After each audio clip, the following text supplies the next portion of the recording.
आइए देखते हैं, मजा आएगा। अभी मजा आएगा ना भिड़ो। वो टॉपिक डेविएट हो जाएगा। मीडिया में कौन कौन दया पे है, छोड़ देते हैं इस चीज को। आप अभी सुना हमारे पत्रकार महोदय साहब ने कहा कि 3 विकल्प हो सकते हैं। मैं कहता हूं ये तो एप्स्टीन मर गया, नहीं तो चौथा विकल्प भी हो जाता। आपने हेडिंग चला रखा एसआईआर में फंस गई टीएमसी। टीएमसी नहीं फंसी, पूरे देश का लोकतंत्र एसआईआर में फंसा हुआ है। आप लोग भी टीएमसी को बदनाम कर लो, इलेक्शन कमीशन से सवाल मत पूछो। पूरे पैनल में एक सारे सवाल इलेक्शन कमीशन से पूछे हैं, एसआईआर शुरू हुई है। आप कैसी बात करते हैं? प्रभु सुनो ना, आपके साथ आवाज में आवाज मिला के सारे सवाल पूछे हमने। प्रभु सुनो, हो सकता मुझे आवाज ना आई हो भाई। आसाम में क्यों नहीं कराया इन्होंने एसआईआर? वहां तो दोनों सरकार ट्रिपल इंजन, डबल इंजन, सारे इंजन के इंजन टकरा रहे थे। आपने भी डिबेट की, 3.25 करोड़ नाम कट गए, लगभग 65 से 70 हजार नाम एक विधानसभा पे कट गए, और एसआईआर का झुंझुना लेकर हम सरकारें बना रहे हैं। हो सकता है दीदी ओ दीदी कहना बचाओ, एक्ट ऑफ फ्रॉड कहना बचाओ मोदी जी को। अरे भाई देश के प्रधानमंत्री हैं, आप क्या कर रहे हैं? आपने पूरे देश का माहौल बना दिया। देखिए मानव जी, मसीह के मसीहाओं ने चीटिंग की और ये अनुभवी चोर बन चुके हैं भाजपा वाले। अभी मैंने किसी को सुना, वो ये भी कह रहे थे कि जवाबदेही होगी इलेक्शन कमीशन की। गणेश कुमार जी की कोई जवाबदेही नहीं है, वो अपनी बेटी और दामाद को सेट करके संतुष्ट हैं। उनको डेमोक्रेसी से कोई खतरा नहीं दिखता, उनको कोई दिक्कत नहीं है। A few moments later. मालिक वो देखो। आलोक जी, आपकी स्थिति सोचकर आज मुझे एक तरह से दया आ रही है। आलोक जी, इतना मुश्किल मुद्दा है। आलोक जी बताइए, और आपको टीएमसी पर हमला कैसे करें, बीजेपी पर हमला कैसे करें, इंडिया गठबंधन का क्या होगा, एसआईआर की प्रक्रिया पर आपका स्टैंड तो क्लियर रहा है, लेकिन बंगाल में आकर आप फंस जाते हैं। आलोक जी, सच है ना? देखिए मानक जी, सबसे पहले तो मैं आपकी दया को पूरी तरह से अस्वीकार करता हूं और वापस आप ही को दे देता हूं। नहीं, दया को सहयोग समझ पहले लीजिए। कौन कौन दया में है, दया को सहयोग समझ कौन कौन दया में है, वो टॉपिक डेविएट, मैं फिर वो टॉपिक डेविएट हो जाएगा। मीडिया में कौन कौन दया पे है, छोड़ देते हैं इस चीज को, वापस आते हैं। कैसी लगी आगे स्वाद? अभी अनंत विजय साहब ने कहा राजनीति की चालें चल रहे हैं सब। इसका मतलब बीजेपी भी चालें चल रही है राजनीति की। इनका तो कहना यही है। ये कह रहे हैं कि राजनीति वेस्ट बंगाल की बड़ी दिलचस्प हो जाएगी। दिलचस्प नहीं हो गई, ये पूरे भारतीय लोकतंत्र को इन्होंने लाचार बना दिया है, पंगु बना दिया है एसआईआर के माध्यम से। कंप्रोमाइज्ड प्राइम मिनिस्टर है, कंप्रोमाइज्ड इलेक्शन कमीशन है, इनकम्पिटेंट इनएफिशिएंट इलेक्शन कमीशन है। आप अभी सुना हमारे पत्रकार महोदय साहब ने कहा कि 3 विकल्प हो सकते हैं। मैं कहता हूं ये तो एप्स्टीन मर गया, नहीं तो चौथा विकल्प भी हो जाता। एप्स्टीन शासन भी हो सकता था देश के अंदर। ये हालत है देश की, इतनी बुरी हालत है इन लोगों की। दुर्भाग्य ये है कि आज जो लोग, अगर आप इलेक्शन कमिश्नर की सीईसी साहब की प्रेस कॉन्फ्रेंस सुने, वो क्या जुमले छोड़ते रहते हैं। वो राजीव कुमार और ये पता नहीं यूपीएससी में कैसे सिलेक्शन हुआ, ये लोग हेडमास्टर बनने लायक नहीं है। बात तो सही है। और ये पूरे देश का इलेक्शन का भट्टा, लोकतंत्र का भट्टा बैठा रहे। आज तक देश को नहीं पता चला कि एसआईआर का आदेश किसने दिया। अब अगर ये पूरी प्रक्रिया नहीं होती है तो इसका जिम्मेवार कौन है? भाई नवाज शरीफ भी नहीं हो सकता है, और वो इमरान खान भी जेल में है। क्यों ना इलेक्शन कमिश्नर, अगर चुनाव टाइम से ना हो तो सीईसी और इलेक्शन कमिश्नर्स को सस्पेंड करे सुप्रीम कोर्ट। उनकी गलती नहीं है। मुझे ऐसा लगता है कॉम्प्रोमाइज्ड है देश। बीजेपी जिस तरह से कहेगी वो चलेगा। आपने हेडिंग चला रखा एसआईआर में फंस गई टीएमसी। टीएमसी नहीं फंसी, पूरे देश का लोकतंत्र एसआईआर में फंसा हुआ है। यही नहीं, अभी और सुनिए। आप देखिए किस तरह से यूपी में तो इन्हीं की सरकार थी। नहीं, हमने नहीं, एसआईआर में फंस गई टीएमसी, ऊपर चल रहा है। राइट, नहीं सिर्फ टीएमसी नहीं फंसी है, बाकी फंसा तो पूरा चुनाव ही है। मतलब आप लोग भी टीएमसी को बदनाम कर लो, इलेक्शन कमीशन से सवाल मत पूछो। पूरे पैनल में एक आदमी ने नहीं कहा कि सवाल इलेक्शन कमीशन से पूछे हैं, एसआईआर शुरू हुई है। आप कैसी बात करते हैं? प्रभु सुनो ना, आपके साथ आवाज में आवाज मिला के सारे सवाल पूछे हमने। प्रभु सुनो, हो सकता मुझे आवाज ना आई हो भाई। आसाम में क्यों नहीं कराया इन्होंने एसआईआर? वहां तो दोनों सरकार ट्रिपल इंजन, डबल इंजन, सारे इंजन के इंजन टकरा रहे थे। ये गड़बड़ है बाबा। यूपी में स्टेट इलेक्शन कमीशन और सेंट्रल इलेक्शन कमीशन की वोटर लिस्ट में 4.5 करोड़ वोटर्स का डिफरेंस है।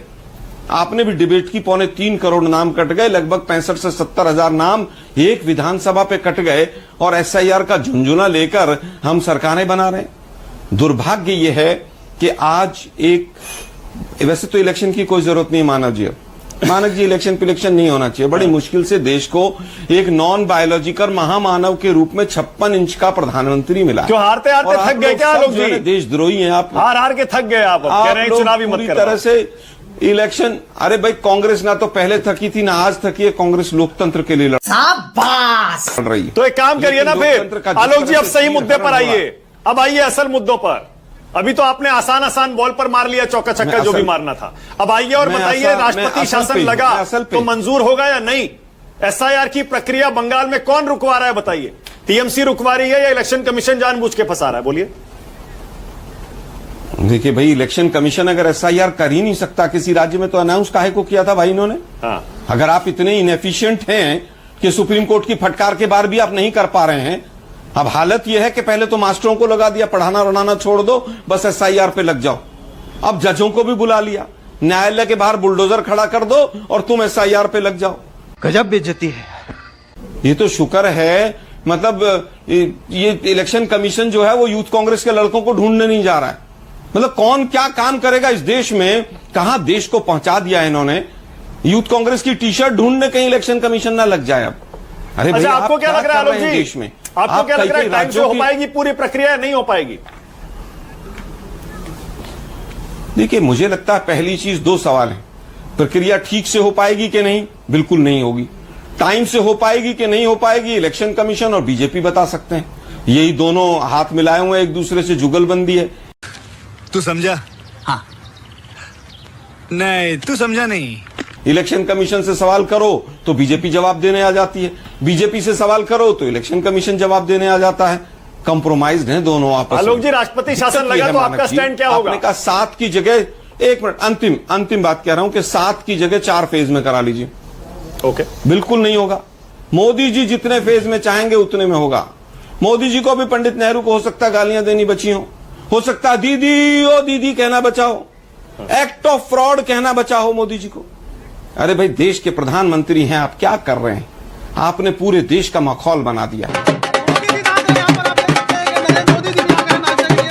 कह रहे टीएमसी ने एक भी इलीगल घुसपैठिए को एसआईआर में शामिल करवाने की कोशिश नहीं की है। सब बढ़िया है, टीएमसी बहुत बढ़िया काम कर रही है। देखिए, मुझे लगता है कि कौन घुसपैठिया है कौन नहीं है ये तो अमित शाह जी बेहतर बता सकते हैं। हाँ। उनको दिल्ली में भी सब उन्होंने आइडेंटिफाई कर लिए थे, फिर उन्होंने झारखंड में आइडेंटिफाई किए, फिर बिहार में किए, और फिर वो इलेक्शन कमीशन ने टीएमसी तो पाक साफ है ना आलोक जी, क्या माहौल क्लीन चिट दे बना दीजिए दिया, ना। घुसपैठिए, टीएमसी को क्लीन चिट दे दीजिए एसआईआर में। मैं, आप कहेंगे मैं क्लीन चिट दे दूं, आप कहेंगे मैं उनको बुरा बोल दूं, आज वो मुद्दा नहीं है मानक जी। जनता को आप मूर्ख समझना बंद कर दीजिए। मानक जी, बहुत बड़ा इशू है ये अरे देश के कमाल लिए है। ये। अब देखिए, अब फिर मैं शुरू मानक वाले जी, शुरू में जो मैंने लोकतंत्र कहा था का ना आलोक हो रहा है। जी, जिस पर आप बुरा मान गए थे, देखिए, मैंने शुरू में क्या कहा था? आप नहीं बोल पाएंगे। आप बीजेपी पर हमला करना आसान है, मैं फिर टीएमसी कहूंगा- से आपको लड़ाई भी करनी है सुनिए, बंगाल सुनिए, में, इसीलिए आप फंस जाते हैं।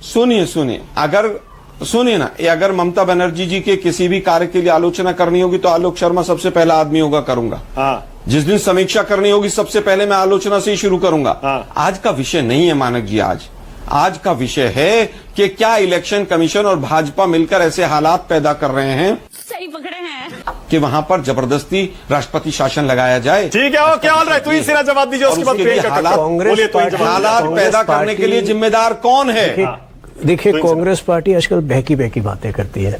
मैं 2-3 बातें सुन रहा था, ये कह रहे हैं इनका बस चले तो एप्स्टीन की सरकार बना दे। क्या बात करते हैं ये लोग? मतलब एप्स्टीन से इतना प्रभावित है, इतना ऑब्सेस्ड है कि बिना बात जो है हर बात में एप्स्टीन को धकेल लाते हैं। बीच में मत बोलिए आलोक जी, आपके बीच में आपकी बहकी बातों के बीच में मैं नहीं बोल रहा था, आप भी मत बोलिए। किससे मिलेंगे नहीं मिलेंगे, वो एप्स्टीन क्या कर रहा था भाई?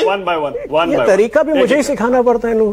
ठीक है, दूसरी बात कहते हैं, बीच में इन्होंने कहा कि चुनाव की तो अब जरूरत ही नहीं है। क्यों जरूरत नहीं है? क्योंकि एक तो इन्होंने जो है जिस तरह का प्रोटेस्ट का रास्ता अपना लिया है, अरे कहना क्या चाहते हो?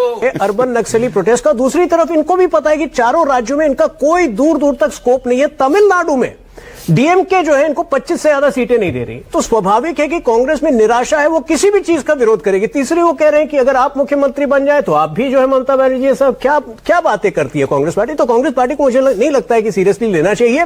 मैं दोबारा कहता हूं कि इसी दौरान जब बंगाल में हालांकि एसआईआर तो की खिलाफ है प्रक्रिया आपके। हुई तो 12 राज्यों में हुई, तमिलनाडु में भी हुई जहां चुनाव होने वाले हैं, केरल में भी हुई। आखिर क्यों वहां समस्याएं उत्पन्न नहीं हुई? अगर कोई मुख्यमंत्री एक नियोजित तरीके से, एक प्लान के तहत जो है पूरी तरह से इस प्रोसेस को बाधित करने पर उतारू था, तो वो प्रोसेस उसको जो है हमें टीएमसी का रोकना कहना पड़ेगा। है कि आपने केंद्र इलेक्शन कमीशन ने केंद्र सरकार के कर्मचारी वहां भेज दिए माइक्रो ऑब्जर्वर बनाकर, वो गड़बड़ियां कर रहे हैं। तब वह क्या सीन है? हुआ ना जब वो उनके जो भी ऑफिशियल्स थे वो मनमानी करके कुछ ऐसे वोटर्स को घुसाने की कोशिश कर रहे थे जो निश्चित रूप से इलीगल वोटर्स थे। अब जज करेंगे तो ठीक है ना? बिल्कुल ठीक है, भरोसा है ना आपको? बिल्कुल ठीक है। और ओके। मैं तो दोबारा प्रियंका से कह कक्कड़। रहा हूं कि पर्याप्त समय है, अभी 25 दिन 30 दिन आप लेके चलिए, 2 फेजेस में चुनाव हो सकते हैं, इसलिए ये स्पेकुलेशन की अभी आवश्यकता नहीं है। ठीक है, ओके। प्रियंका कक्कड़, प्रियंका, आलोक जी तो खुलकर कह रहे हैं कि टीएमसी का जब सपोर्ट करना होगा या विरोध करना होगा तो करूंगा, एसआईआर पर तो बीजेपी ही गड़बड़ है। प्रियंका, आपका स्टैंड क्या है? देखिए अब मानव जी, मस्सी के मसीहाओं ने चीटिंग की और ये अनुभवी चोर बन चुके हैं भाजपा वाले। अभी मैंने किसी को सुना, वो ये भी कह रहे थे कि जवाबदेही होगी इलेक्शन कमीशन की। गणेश कुमार जी की कोई जवाबदेही नहीं है, वो अपनी बेटी और दामाद को सेट करके संतुष्ट हैं। उनको डेमोक्रेसी से कोई खतरा नहीं दिखता, उनको कोई दिक्कत नहीं है। तब क्या बात, ये बात है। भी आपने मस्सी जैसा केस भी दिखा और आप, क्योंकि उसमें कोई सजा नहीं हुई तो इनका बल और बढ़ गया। इन्होंने एक लेजिटिमेट तरीका निकाल लिया एसआईआर का, वोट डिलीशन का। आप सोचिए, एक प्रक्रिया चल रही है।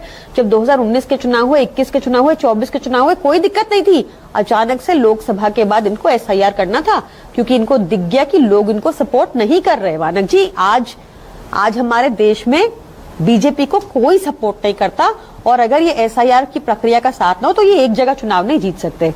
अब इन्होंने एसआईआर की प्रक्रिया लेजिटिमेट तरीके से शुरू करने से, ये इलेजिटिमेट तरीके को लेजिटिमाइज करने से पहले इन्होंने दिल्ली में ये प्रयोग किया था, जहां फॉर एग्जांपल अरविंद केजरीवाल की खुद की कॉन्स्टिट्यूएंसी में लोकसभा से लेकर अब तक 42,000 वोट काट दिए। 6 महीने में इतने वोट कट गए, बताओ। कुछ ना कुछ तो गड़बड़ जरूर है।